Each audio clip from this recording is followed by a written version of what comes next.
12 Sports Director Maury Hirsch-Gordon here, flying around the state covering a lot of college basketball at Brown right now as they have a big one against Yale Saturday night.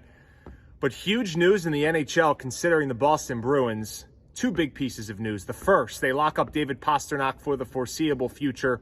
8-year extension worth $90 million keeps Pasta in Boston for the long term. We know that David Krejci and Patrice Bergeron's careers are coming to an end, whether that's this year, next year. It will happen in the near future. Brad Marchand is right behind them. David Pastrnak will be the new face of the franchise as he signs an 8-year extension.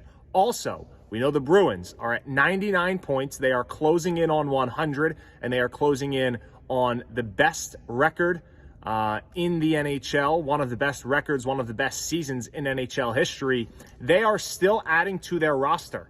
They traded with the Detroit Red Wings today, acquiring Tyler Bertuzzi, a great player from Detroit, for a 2024 first-round pick. It's top 10 protected, and a 2025 fourth-round pick.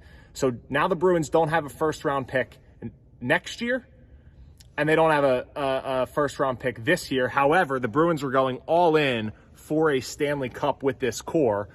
You also have to think about what Bertuzzi, his addition, means to Taylor Hall. Taylor Hall obviously battling an injury. Does this mean that the Hall injury could be worse and could have him sidelined for longer than we expected because the Bruins went out and got Bertuzzi? Regardless, the Bruins are adding talent. They're adding depth. They've already acquired Garnett Hathaway, a Brown alum, and they've also added Dmitry Orlov by this trade deadline. So the Bruins are gearing up.